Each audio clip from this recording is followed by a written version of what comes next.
Hemos estado platicando a lo largo de estas semanas que hemos estado reuniéndonos a esta hora temprano, acerca de los ministerios. Y antier, concluimos con el estudio y el análisis de los ministerios primarios.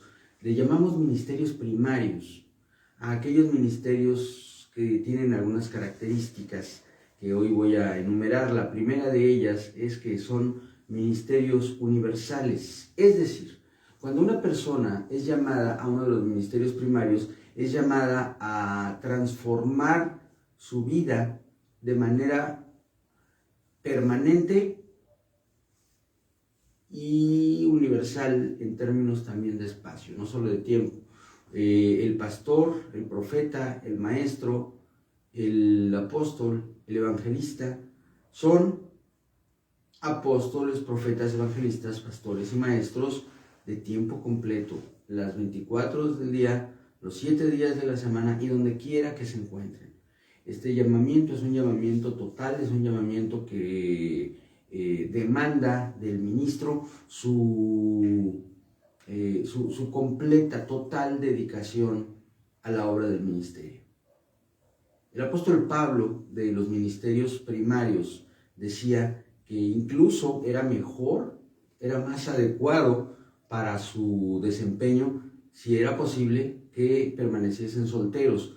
Pero también dice la Biblia que el que es llamado estando casado, pues así está bien, así está bien. Dios va a suplir en gloria todas las necesidades o requerimientos que tenga también su familia dentro del ministerio. Y si siendo soltero no es una persona que esté preparada para estar sola, pues también puede casarse, pero a ese grado es la dedicación que Pablo mencionaba. Dice, si te es posible, ni te cases, ¿no? Para que no tengas que invertir tiempo, porque la inversión de tiempo en la familia es indispensable.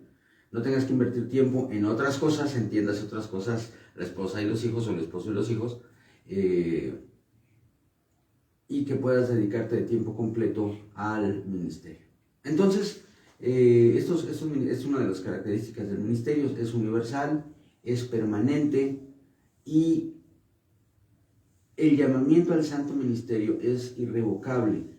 No existe renuncia, no existe un periodo en el que se termine y que ya no seas un llamado al santo ministerio. Sí puede cambiar la función que tú realices en el santo ministerio. Es decir, puede ser que seas evangelista y que de pronto el Señor te mueva al pastorado, o que seas pastor y de pronto el Señor te mueva al apostolado, o que seas un pastor y de pronto el Señor te mueva a ser maestro de tiempo completo. Y esos cambios que pueden suceder dentro del ámbito del santo ministerio no son una renuncia a un puesto para tomar otro, porque los 5 ministerios tienen diversidad de funciones y pueden funcionar en cualquiera de las 5 operaciones de los ministerios primarios, de los dones de la ascensión, de acuerdo con la necesidad de la iglesia, aunque cada uno tiene una constitución, dones y características específicas para uno de los 5, de todos los llamados al santo ministerio.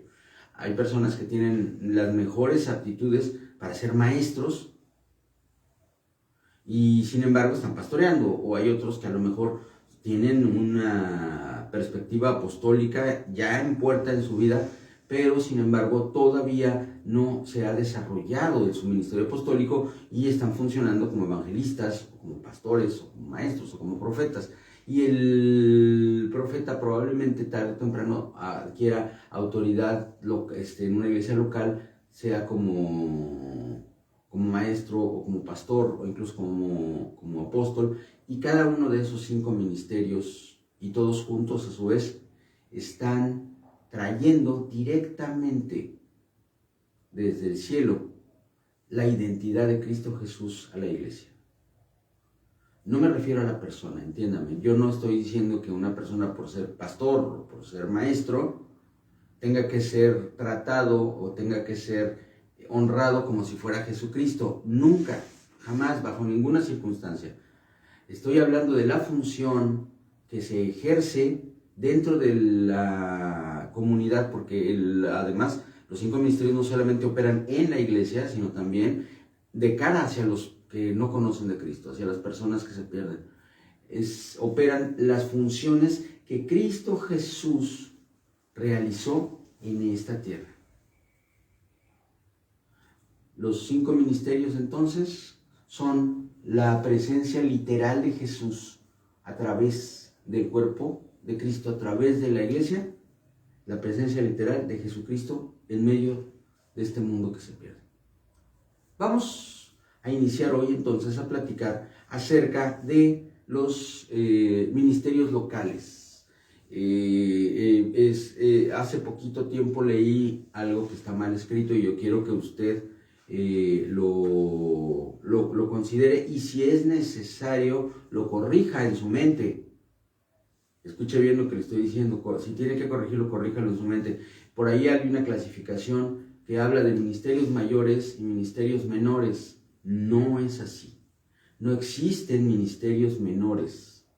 Existen funciones distintas que ejercemos para servir a Dios, pero es tan trascendente la predicación de la palabra como el limpiar una banca o lavar un baño.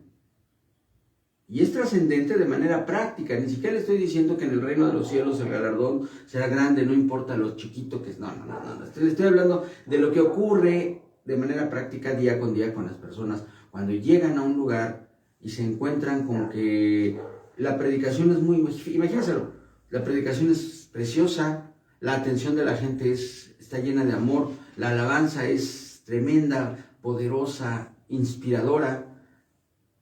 Y el templo es una porquería, está todo cochino, las bancas sucias, te sientas y te manchas la ropa, entras al baño y parece que estás entrando a una letrina de terminal de esas antiguas. Imagínense. La reacción de la persona que llega, que es nueva, que no conoce de Dios, puede ser la misma si la palabra que se da desde el púlpito no alimenta y no tiene mensaje de Dios, que si a la hora de entrar al baño quiere salir corriendo. En ambos casos esa persona podría decir, ¿sabes qué? Ya quiero no regreso. Puede ser. Desde la persona que está en la puerta y que recibe a la iglesia con una sonrisa, con una buena cara, con una buena actitud, hasta aquel que ora y que los enfermos sanan, todos son importantes en el reino y todos son importantes en la iglesia. Así que tenemos que tener presente que no hay ministerio pequeño, no hay ministerios menores. No hay jerarquías humanamente hablando, hay una estructura de autoridad, pero es una estructura de autoridad que radica en la función, no en la identidad de la persona que la ejerce. Esto es algo que tenemos que tener claro. Los ministerios locales, nombrados en la Escritura y que fueron establecidos por Dios, son 2. Me refiero a los ministerios ordenados. ¿Qué son? Primero, vamos a platicar acerca de los ancianos. La Biblia nos habla a lo largo del Nuevo Testamento, primeramente, antes de mencionar por primera vez la palabra pastor, nos habla en varias ocasiones de los ancianos de la iglesia.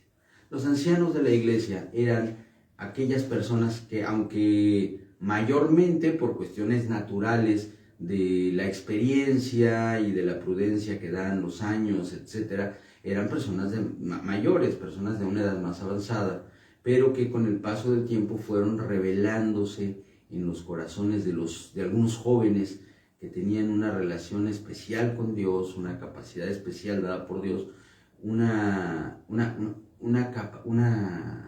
don, porque iba a decir capacidad, pero no, porque es un don divino, es un regalo de Dios. Tenían un don que los hacía capaces de administrar en el nombre de Jesús, por medio del Espíritu Santo, de gobernar y de establecer el reino de los cielos en la iglesia. Y estos fueron llamados por la Biblia ancianos, a pesar de que fueran jóvenes. Los ancianos son personas que tienen en la iglesia un ministerio que se ejerce a través de ser delegados, fíjese lo que quiero decir, delegados de parte de Dios para hacer las labores que se requieren de tipo espiritual, porque acuérdense que somos nosotros seres espirituales, pero también seres físicos. La parte espiritual que requiere la iglesia ser servida en todos los ámbitos, esto es algo que es ejercido por los ancianos de la iglesia. Llegó un momento en que la organización y la administración de los dones y de las cuestiones administrativas también materiales de la iglesia requirió una cabeza. Entonces, a uno de los ancianos, a uno de los presbíteros, porque esa es la palabra que utiliza la escritura, que es una palabra griega que quiere decir anciano, literalmente, uno de los presbíteros fue llamado poimen, que es el pastor. Es decir, un anciano era establecido en la iglesia, y hasta la fecha así funciona, como el anciano gobernante, y recibió esa función, el nombre de pastor. Luego, el pastor es uno de los ancianos de la iglesia, pero es aquel que fue llamado para gobernar la iglesia, delegado por Jesucristo, no bajo su propia autoridad ni sus criterios, sino bajo la autoridad de los criterios divinos que provienen del Espíritu Santo, que trae a nosotros la voluntad de Cristo Jesús, que es el Señor de esta iglesia, el único que manda. Pero entonces los ancianos son ministerios que tienen todas las funciones, todos los atributos y todas las características propias de el ministerio pastoral, es decir, la función que ellos ejercen incluye todas las funciones que ejerce también el pastor, pero a diferencia del pastor, los ancianos solamente son ancianos en su iglesia local. No es un ministerio universal y tampoco necesariamente tiene que ser un ministerio de tiempo completo. ¿Esto qué quiere decir? Que los ancianos pueden funcionar aun cuando todavía no sea su tiempo para estar de tiempo completo en el santo ministerio y trabajar todo el tiempo en la iglesia y ser sostenidos por el altar. Dice la palabra de Dios que aquel que vive del altar, que sirve en el altar, que coma del altar. Esto es una concesión hecha por el Señor para el anciano gobernante, para que pueda dedicarle todos los días y todas las horas de su vida a servir a la iglesia. Los ancianos pueden tener un trabajo secular y ejercer sus funciones cuando ellos están presentes en la congregación local. El anciano puede casar, puede bautizar, puede impartir la Santa Cena, puede impartir los sacramentos de la unción, la imposición de manos y todas las funciones que ejerce el pastor las tiene el anciano, pero solamente en el ámbito de su iglesia local. Cuando el anciano visita otra congregación local, no es anciano en esa iglesia, es solamente un invitado. El pastor es pastor a donde quiera que vaya, el anciano solamente en el ámbito local, y por eso nosotros hoy honramos la autoridad de los ancianos de nuestra iglesia local, tal como honramos la autoridad del pastor. El anciano es nombrado y es ordenado por el pastor de la iglesia. El pastor de la iglesia recibe de parte de Dios la instrucción de ordenar y establecer ancianos. Una vez que un anciano ha sido establecido para la iglesia local, su ministerio es un ministerio irrevocable. Su ministerio es un ministerio que no es temporal y va a ser anciano en su iglesia local hasta que muera. Por eso es tan importante que cuando nosotros, me refiero a los pastores, y de repente tenemos algunos pastores conectados que escuchan esto ahorita o después, cuando un pastor nombra a un anciano, tiene que estar seguro de que esa persona no va a ser de doble ánimo y no va a cambiar su forma de actuar con la iglesia de acuerdo a los problemas, circunstancias o estado de ánimo que tenga, ¿verdad? Sino que va a abrazar con amor y va a abrazar con fidelidad y con integridad el ministerio de cuidar al cuerpo de Cristo, de abrazar al cuerpo de Cristo y de morir por el cuerpo de Cristo, pero sobre todo de vivir por el cuerpo de Cristo mientras le alcancen las fuerzas en esta tierra. El anciano entonces es la autoridad, los ancianos son la autoridad delegada por Dios en la iglesia para administrar todos los recursos espirituales, y de ellos surge el pastor. Este ministerio, le repito, es un ministerio que es dirigido por el Espíritu Santo, el pastor, para establecerlo y nombrarlo. La Biblia nos habla de algunas, en algunas ocasiones, utilizando el término presbiterae, refiriéndose a algunas mujeres. En la Iglesia del Señor, las mujeres no reciben la ordenación o el nombramiento de ancianas porque no pueden ejercer la impartición de los sacramentos primarios. Esto es parte de nuestra organización como la Iglesia del Señor. Nosotros respetamos a las iglesias que tienen obreras que pueden ejercer estos ministerios. En la Iglesia del Señor, este ministerio lo ejercen los varones por causa de la impartición de los sacramentos. No obstante, hay mujeres que están al frente de congregaciones y que con la asistencia de varones ordenados, ellas han presidido el cuerpo de Cristo. Al no haber varones que se levanten, las mujeres han presidido el cuerpo de Cristo en la Iglesia del Señor y en toda la Iglesia de Cristo alrededor del mundo. Aquí en la Iglesia del Señor, los ministerios primarios y el ministerio de anciano lo ejercen los varones, pero eso es algo local de nuestra iglesia. Ahora vamos a referirnos al otro ministerio ordenado de la iglesia. Este ministerio ordenado que lo voy a mencionar ahorita tiene una característica muy particular, porque es el único ministerio de la iglesia que se establece democráticamente, o debería ser así. Fíjese, y le voy a explicar el por qué. Cuando la iglesia creció, llegó un momento en el que ellos, como cuerpo de Cristo, tomaron una decisión que fue muy bella en su momento, aunque acabó convirtiéndose en un desastre. Déjenme que le platique. Históricamente fue tremendo, que fue el que todas las personas que formaban parte de la iglesia llevaban, dice la Biblia, a los pies de los apóstoles todo lo que tenían para que los bienes de la iglesia fueran repartidos en común, de tal manera que nadie careciera de lo necesario. Y esto naturalmente tenía que ser administrado.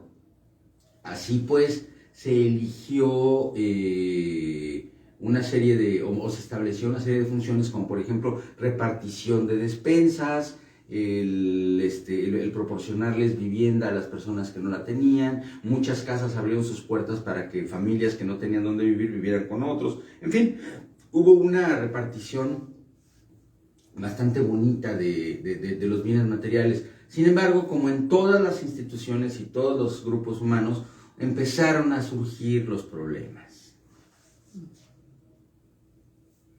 Y el problema principal era de tipo racial. Había un problema de racismo ahí, porque estaban los judíos y los no judíos. Y el problema es que empezaron a quejarse muchos hermanos de que los que estaban encargándose de repartir las despensas estaban teniendo preferencia por las familias o las viudas judías, y les estaban dando más. Les ponían ahí un aguacatito y una lechuga extra a las despensas de las judías, y las otras no las estaban dando bien. Y no sabemos, la palabra de Dios no nos dice si era cierto o era puro chisme, quién sabe. Pero lo que sí es un hecho es que ya se había vuelto un conflicto ahí en la iglesia. Entonces, los apóstoles, que estaban haciéndose cargo de todo y aventándose la chamba tanto espiritual como material, llegó un momento que dijeron: ¿sabes qué? Ya no se puede esto. O sea, no es justo que nosotros tengamos que estar dedicándonos a servir las mesas. Es un término, es una sinécdoque, es decir, es un término que menciona una función para en realidad abarcar toda la serie de funciones que se referían a la administración de los bienes materiales.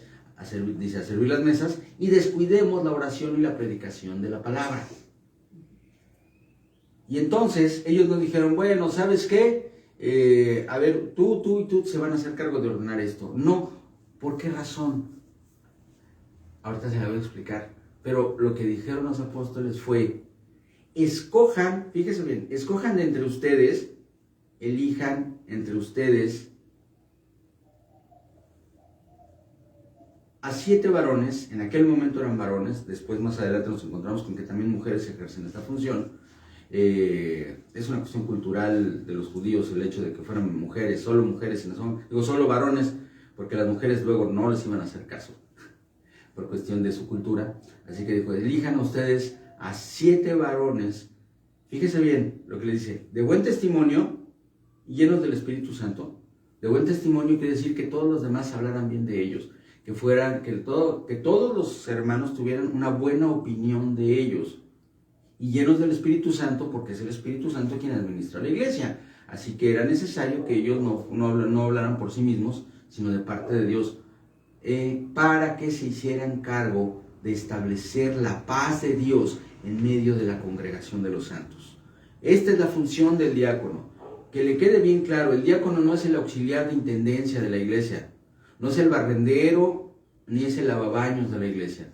El diácono es un hombre o una mujer que tiene la función de establecer la paz de Dios en la iglesia, poniendo orden en todos los aspectos materiales para que nadie tenga motivo para perder la paz por causa del dinero, por causa de su comodidad física, por causa de lo que recibe o no recibe de parte de Dios a través de la iglesia.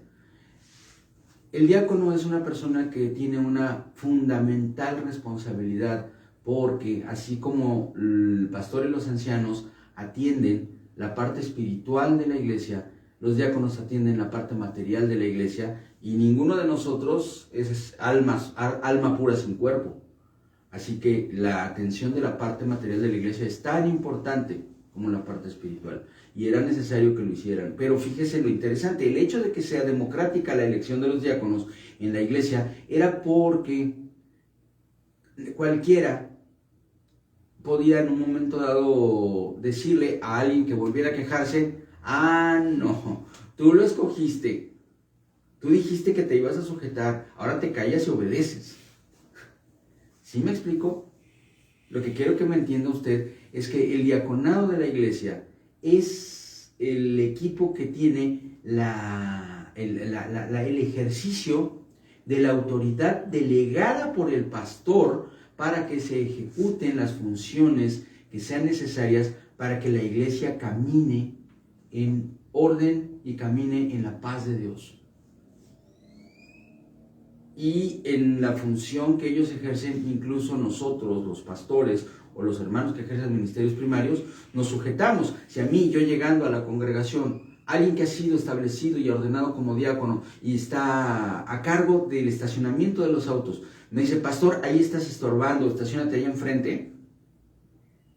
Voy y me estaciono ahí enfrente, nada de que, no, ¿qué te pasa? Pues si yo soy el pastor, yo me meto donde yo quiera, y yo me meto hasta por el patio y hasta la puerta de mi oficina, en mi carro, y si estorbo a alguien con la pena. No, porque si el diácono decide que lo mejor es que yo me estacione allá enfrente, entonces yo estaría violando primeramente mi propia autoridad, porque yo fui quien aceptó el nombramiento que la iglesia hizo, yo ordené a ese diácono, y además la autoridad que yo ejerzo no es mía, sino de Cristo. Así que al final de cuentas, si yo desobedezco al diácono, estoy desobedeciendo a Dios.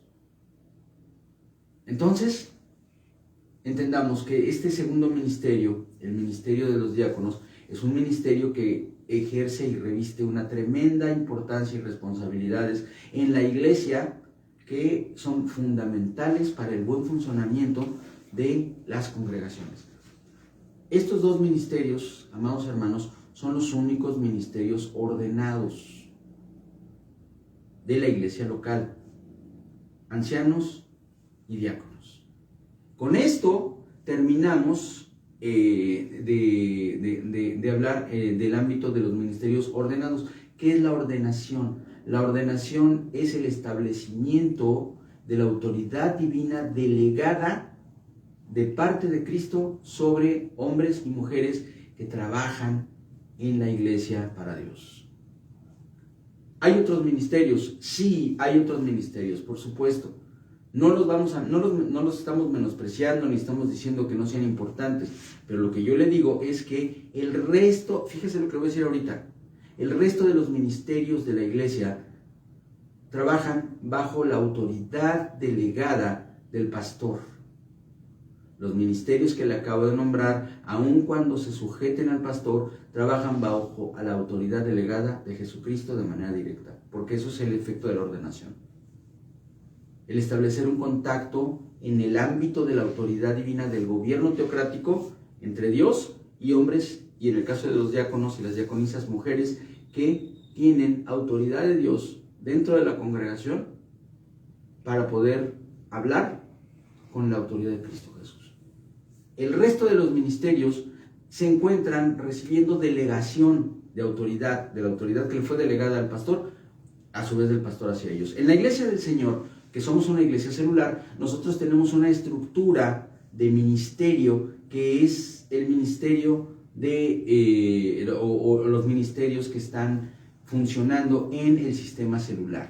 Somos una iglesia celular. ¿Qué es una célula? Le digo rápidamente a nuestros hermanos que no son de la iglesia del Señor. Una célula es una un pequeño grupo, una pequeña comunidad de familias o individuos que son vecinos físicamente, es decir, viven cerca unos de otros y que realizan una serie de actividades en el hogar de alguno de ellos de manera regular, semana a semana, y que dichas actividades tienen como principal finalidad el predicar el Evangelio de Jesucristo ahí donde ellos viven, entre sus vecinos, entre sus conocidos cercanos, entre los familiares de la misma célula.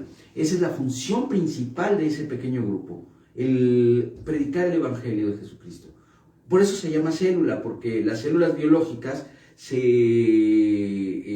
reproducen. Una célula biológica es un núcleo de vida que periódicamente se biparte, es decir, se convierte en dos, y ahora ya hay dos células, y esas dos se convierten en 4, y esas 4 en 8, y así sucesivamente.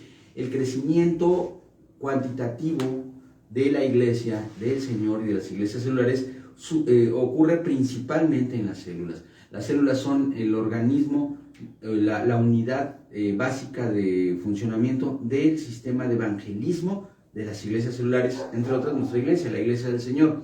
También en la iglesia se ejercen algunas otras funciones, tales como el desarrollo de los ministerios, porque los miembros de las células ahí en la célula ejercen ministerios locales de la célula que los preparan para poder llegar a los ministerios generales de las iglesias. También en la célula se hace una función muy importante, que es, dependiendo de las circunstancias de cada congregación, el repaso de los temas que se ven en el sermón, porque muchas veces en el sermón dominical nosotros tenemos una postura o una acción específicamente espiritual, y recibimos unción de Dios, recibimos un mensaje de Dios, recibimos el toque del Espíritu Santo, pero si nos preguntan el miércoles de qué se trató el sermón del domingo, va a ser difícil que les contestamos, mire, este fue el tema principal y esta fue este fue el texto base, y no nos acordamos.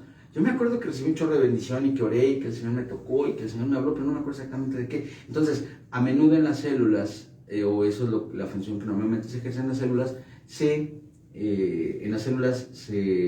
da un repaso ya desde un punto de vista del logos, es decir, de la mente, no tanto del corazón, de lo que se ve en el sermón, para que las doctrinas y la palabra de Dios y las enseñanzas de Dios que se vierten en el sermón se fijen en la mente y no solamente en el corazón de la iglesia, para que no se olviden y que el crecimiento sea sostenido. La célula también nos da la oportunidad de convivir, de tener cercanía con nuestros hermanos y hermanas, de establecer vínculos que van más allá de vernos el domingo y saludarnos y ya no volvernos a ver el resto del día, porque fíjese que eso es otro problema que se da dentro de la iglesia. A menudo tenemos, sí, así como se lo digo y aunque le parezca rudo, una doble vida. Tenemos una doble vida, o sea, somos unos en la iglesia y tenemos un grupo de conocidos, les decimos que son nuestros amigos y nos saludamos y nos abrazamos con mucho cariño, pero fuera del ámbito de la congregación, ni los vemos ni nos hablamos, porque ya sabemos que los vamos a ver en la célula o los vamos a ver en el templo, y tenemos otros amigos y tenemos otra convivencia y tenemos otra forma de vida, y esa otra forma de vida es una vida que se adapta a las cosas del mundo, porque andamos con gente que está en el mundo. Y la realidad es que el que anda en Cristo incomoda a la gente del mundo. Esa es la verdad. Somos incómodos. ¿Por qué? Porque nosotros evidenciamos el pecado del que no tiene a Cristo a través de la santidad que Dios nos da. Pero por eso, cuando nosotros normalmente convivimos con personas que no son cristianas, nos volvemos nosotros hermanos de la secreta, ¿verdad? O sea, no se nota mucho que somos de Cristo. Y esto no es algo que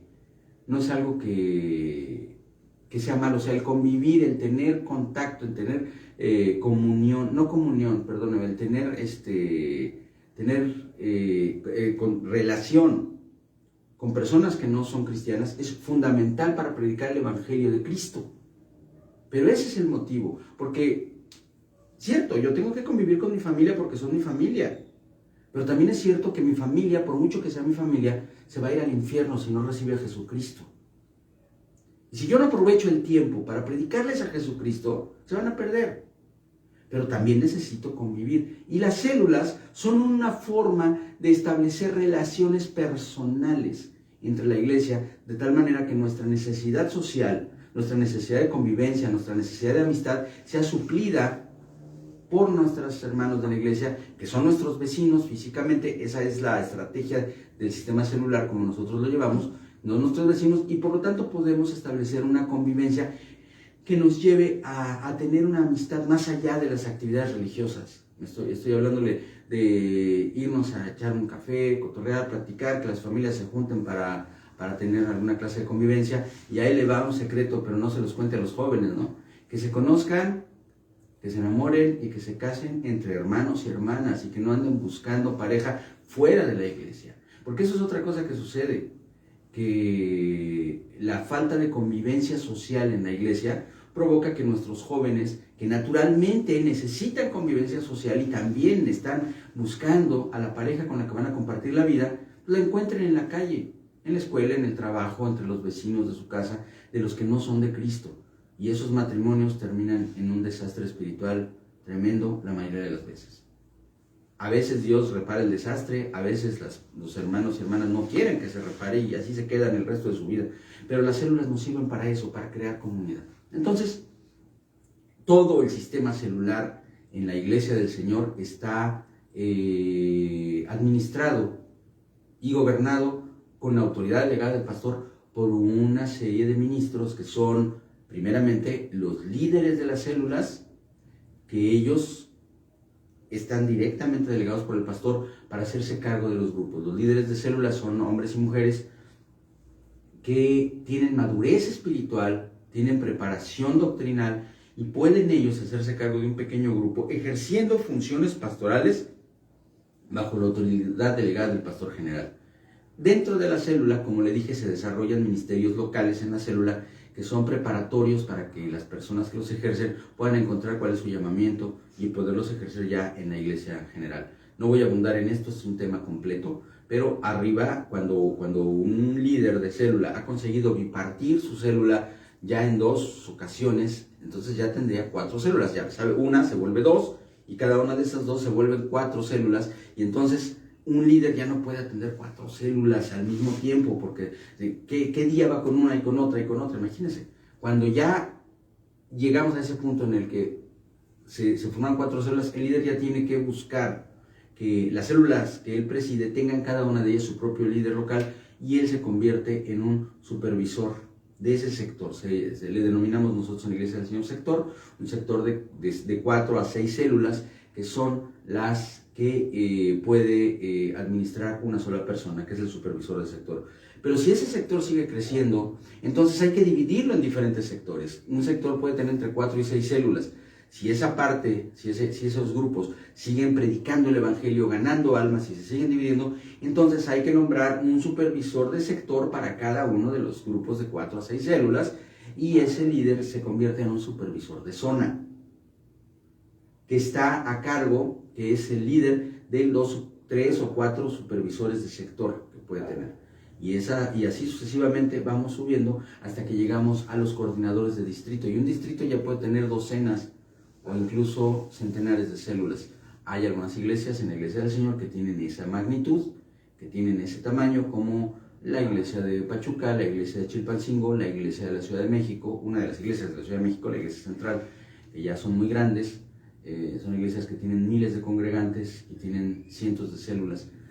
Pero toda esa estructura de liderazgo celular está directamente bajo la autoridad del pastor. Y finalmente, existen los otros ministerios, vamos a decirle ministerios modernos, ministerios que tienen probablemente unos 200 o 300 años que se desarrollaron en la iglesia y que son los servicios dedicados dentro de la congregación. No hablo de tiempo completo, pero sí dentro de la congregación, en los tiempos congregacionales, para la alabanza, para la oración, para, en fin, toda una serie de funciones que se requieren en la iglesia. Estos ministerios como tales, yo quiero platicarle que históricamente nosotros encontramos como ejemplo la organización del Templo de Jerusalén, eran ejercidos todos por los sacerdotes. Los sacerdotes no eran ministerios exclusivos. Obviamente, no todos se subían a cantar al altar porque algunos cantaban re feo, seguramente, ¿no? Eso debemos tenerlo claro. Seguramente había ministros que pues no, lo suyo no era la música, ¿verdad? Y otros que sí. Pero los que se dedicaban a cantar y a tocar, no crea usted que eran ministros que llegaban cuando faltaban 5 minutos para que empezara la alabanza en Shabbat y que terminando de cantar se bajaban y se salían a comer. Si usted está pensando en alguien, es mera coincidencia, Eran sacerdotes que ejercían todas las funciones sacerdotales y también todas las funciones que hoy llamamos diaconales, porque ellos, cuando andaban en el desierto, levantaban el tabernáculo y se rifaban poniendo la tienda y los palos y las pieles y todo. Y también terminando, ya no sé si usted tenga claro cómo terminaba el templo o el tabernáculo después de Shabbat. Terminaba cochino, sangriento, apestoso, sucio de la sangre de los animales sacrificados y del montón de gente que andaba ahí caminando encima alrededor del altar. Imagínense nada más cómo quedaba eso. Bueno, pues ellos eran los que se ponían a hacer el aseo y a tallar el piso y a lavar y a dejar todo limpiecito, todo bonito, porque es la casa de Dios. Y lo hacían con amor y lo hacían con dedicación. Y ellos tenían el sábado el privilegio de subir al altar para cantarle a Dios. No es que fueran ministros consagrados para una función específica. Hoy, en la Iglesia de Jesucristo, nosotros llamamos o nombramos como ministerios a esas funciones que son los privilegios que tienen los hermanos y hermanas que se dedican a la música, o que son los que están al frente de grupos de oración, o que son maestros de grupos de escuela dominical, niños o adultos, etcétera, etcétera. Y son ministerios válidos. Yo no le estoy diciendo que no valgan, que no cuenten. Claro que cuentan, pero le voy a platicar ya para terminar, porque no sé cuántos minutos llevamos, pero tengo la idea de que ya llevamos un buen rato. Ya vamos a acabar. Yo donde crecí yo como parte de la iglesia, yo tuve desde mi juventud el privilegio de subir al altar del Señor para ministrar con música. Porque yo era músico, me dedicaba a eso. Desde mi niñez yo estudié profesionalmente la música. Y tenía yo ese privilegio. Pero igualito que yo tenía el privilegio de subir los domingos, no se me confunda cuando le hablaba yo del Templo de Jerusalén, es que los judíos guardaban el sábado, nosotros guardamos el domingo, pero es lo mismo. Es otro tema. Un día en un devocional de esto hablamos de la diferencia entre guardar o no guardar Shabbat. Yo subía al altar los domingos, pero también los sábados sobre todo, ¿verdad, Gerson, Eli? Los sábados era ir a ponerse a hacer el aseo, a lavar los baños, a lavar los pisos, a lavar los vidrios, a limpiar las bancas. Y cuando había algo roto, pues vas y lo arreglas. No era de que, no era de que, bueno, pues ahí déjalo, que venga el diácono a hacerlo, ¿no? O como ocurre en nuestra iglesia, hay que lo hagan los alumnos del INSTI. Así sucede en la iglesia del Señor y es un proceso formativo para los alumnos del instituto. Eso no ocurre en todas las iglesias. En nuestra iglesia tenemos ese privilegio, los que somos o fuimos alumnos, de poder extender nuestra mano para bendecir en esa parte, en lo que es el mantenimiento de la casa de Dios, de la casa de oración. Pero eso para mí validó y me enseñó a entender que no hay diferencia jerárquica entre el ejercicio de los ministerios del altar, incluso de los ministerios primarios, y el ministerio glorioso de lavar el baño. Porque ¿sabe qué? Ahí donde está usted lavando esa taza, y echándole jabón, echándole cloro y tallándole, ahí se va a sentar el cuerpo de Cristo. Amén.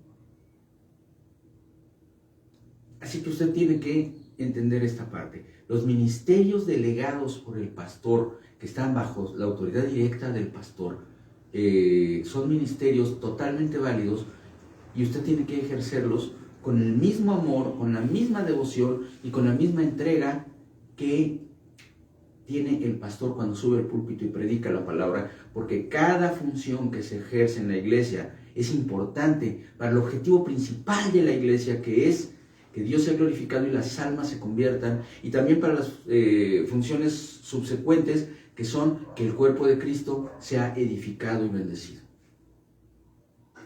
Con esto llegamos al final de nuestra serie de reflexiones en el devocional acerca de los ministerios.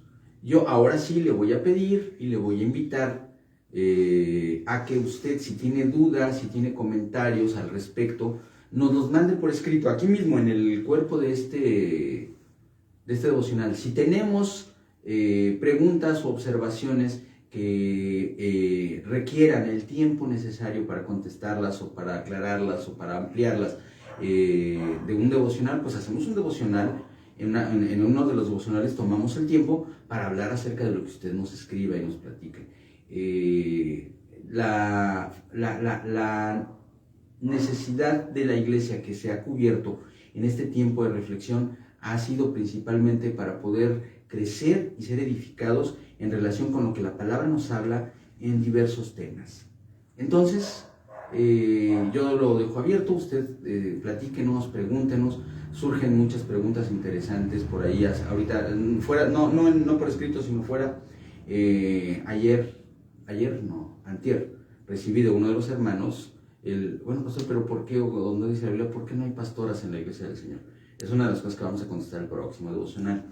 Y así, cualquier otra cosa que usted requiera que platiquemos, estamos para servir. Pero por ahora yo lo dejo con esto. Piense usted qué función está ejerciendo en la iglesia, y si no está ejerciendo ninguna función, me quedo con lo siguiente. No existe el ministerio de calentar sillas. Si usted está sentado en la silla y no está haciendo nada, usted no ha tomado el privilegio que Dios tiene para su vida. Pregúntele a Dios, como le preguntó el apóstol Pablo, ¿y qué quieres que yo haga? Así le dijo el apóstol Pablo a Jesús, en cuanto lo identificó y se rindió a él. ¿Qué quieres que haga? Y el Señor le contestó, y el Señor le va a contestar a usted. Piénselo, órelo, medítelo.